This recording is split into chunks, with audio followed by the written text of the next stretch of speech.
Think you need hundreds of photos to build a 3D model? Think again. With the DJI Mini 5 Pro, you can capture a full 3D Gaussian splatting model using just a single video. In my new tutorial, I show you exactly what camera settings to use, how to fly around the structure properly, and how to process the Gaussian splatting model step by step using MipMap software. No expensive equipment, no complicated workflow, just one drone, one video, and powerful 3D results. All right, let's get started. Turn on your drone and fly it up to the structure you're going to capture. On your controller, make sure you are set to video mode.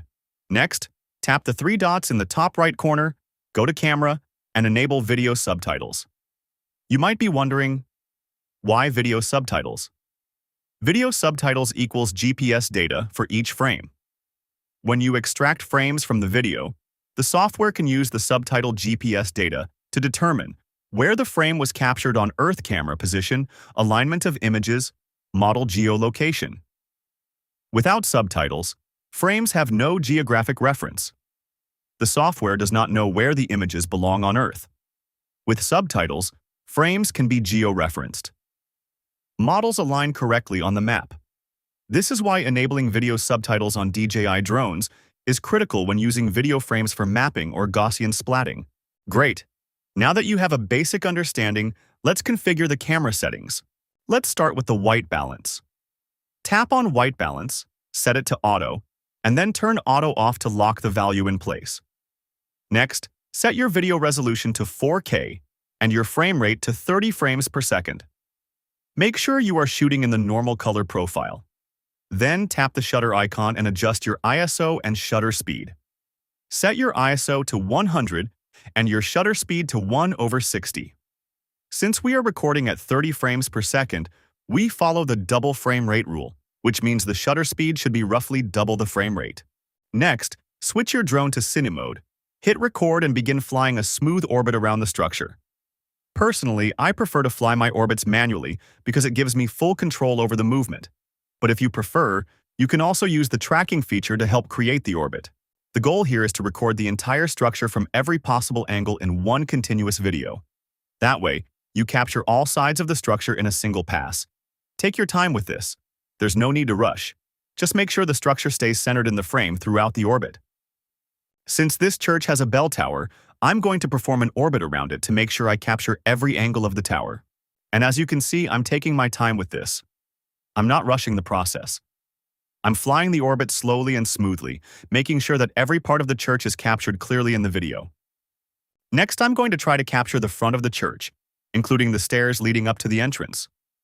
Lastly, I'm going to tilt the gimbal straight down to capture the entire roof of the church. Once that's done, I'll go ahead and end the recording. You can also support my videos directly from your phone. Simply swipe left, tap the hype button, and choose your hype points. You can also tap thanks and select a contribution. Any support is truly appreciated. Now let's head over to the computer and start processing this Gaussian splatting model using MipMap software. Connect your SD card to your computer, then open the DCIM folder and locate the video we just recorded of the church. Since I have a lot of footage on this SD card, I already know which video file I need.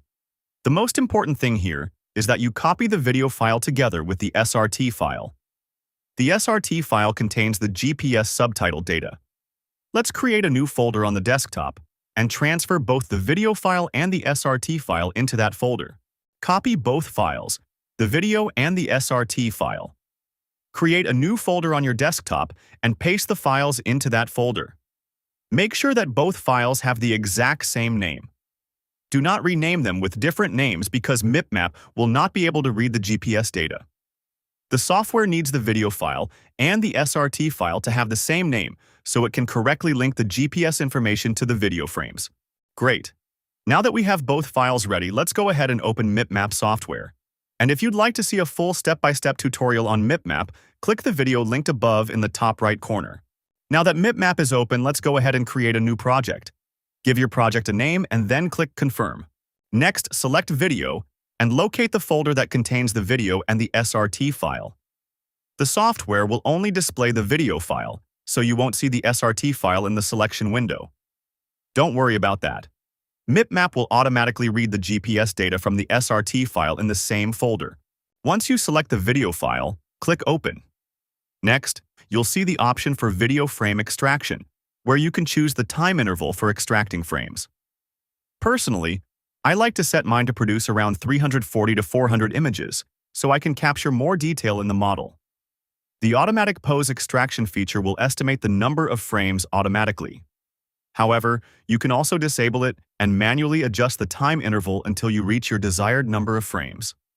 Just remember, to continue using the free version of MipMap, you must stay below 500 images or frames. Once you're happy with your settings, click Confirm, and MipMap will begin extracting all the frames based on the interval you selected. Now simply let the program run and complete the frame extraction process. Once it finishes, the software will return you back to the main interface. Great! Now we can see that 340 photos were extracted. Click on your base map to switch it to satellite view. And if you look at the map preview, you can see that the SRT file successfully geo-referenced the video frames and placed them correctly on the map. Next, make sure that root type is set to normal. For task quality, select Ultra High. Under computation mode, leave it set to standalone. I also like to set a region of interest, so click Set Region of Interest, then click Automatic on the left panel. After that, adjust the bounding box so it only covers the area you want the software to process. Once you're finished adjusting it, click the back arrow. Now scroll down to the processing options. You can disable the texture model, because for this example we are only testing Gaussian splatting, so we don't need textures. Make sure 3D is enabled, and you can also disable 2D since we're focusing only on the three-dimensional reconstruction. Leave point cloud enabled, and choose PLY or LAS as the export format. Then make sure Gaussian splatting is activated. Once everything is configured, click Start Reconstruction, and let the program begin reconstructing your three-dimensional Gaussian splatting model. You might be wondering, what is Gaussian splatting? Gaussian splatting is a modern method used to create highly realistic three-dimensional scenes from photos or video. Instead of building a traditional three-dimensional model using meshes, triangles, and polygons, the software reconstructs the scene using millions of tiny fuzzy points called Gaussians. You can think of these as soft three-dimensional pixels floating in space. Each tiny splat stores information such as its position in three-dimensional space, its color, its size, its transparency, and its orientation. When millions of these splats are rendered together, they recreate the entire scene with incredible detail. Let me give you a simple analogy. Imagine you want to recreate a statue. With traditional three-dimensional modeling, the statue is built using surfaces made of triangles and polygons. But with Gaussian splatting, the statue is rebuilt using millions of tiny glowing paint drops floating in space. When you step back and look at it, all those tiny drops combine to form a very realistic three-dimensional image. Gaussian splatting has become very popular because it offers several advantages over traditional photogrammetry. First, it allows for much faster rendering, meaning scenes can often be viewed almost in real time. Second, it produces extremely realistic detail, capturing fine elements such as leaves, wires, reflections, and vegetation. And third, it works very well with video. You can simply extract frames from a single drone video and reconstruct an entire three-dimensional scene. Great! Now that the software has finished processing, switch from the 3D view to the Gaussian splatting view, since this is the feature we're focusing on to see the results.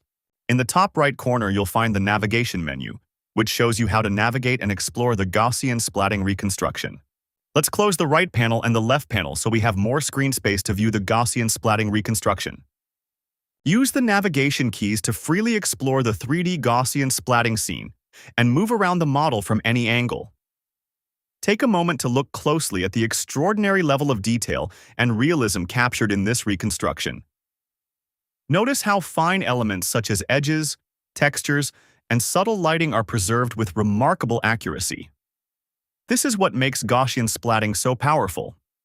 Instead of relying on traditional meshes and polygons, the scene is rebuilt using millions of tiny data points that recreate the environment with stunning visual fidelity.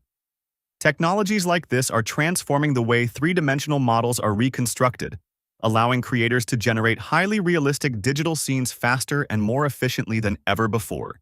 Don't forget to subscribe and hit the bell so you get notified whenever I post new videos. If you'd like to support the channel and help it grow, click the three dots, select Thanks, and choose your contribution. Any amount, no matter how small, is truly appreciated. And don't forget to hit the like button. It truly helps the channel grow. Since MipMap automatically saves all your projects, you can safely click Home in the top left corner and close the program without worrying about losing your work. At this point, you've learned the complete workflow, from capturing the video with your drone to reconstructing a fully detailed 3D Gaussian splatting scene inside MipMap. By following these steps, you can transform a simple drone video into an immersive three-dimensional model and explore it from any perspective. If you'd like to purchase the full version of MipMap software, I've included a coupon code in the video description so you can receive a discount on the full version. Thank you for watching, and I'll see you in the next video. And go ahead and watch one of these two videos next, so you can continue learning and growing in this field.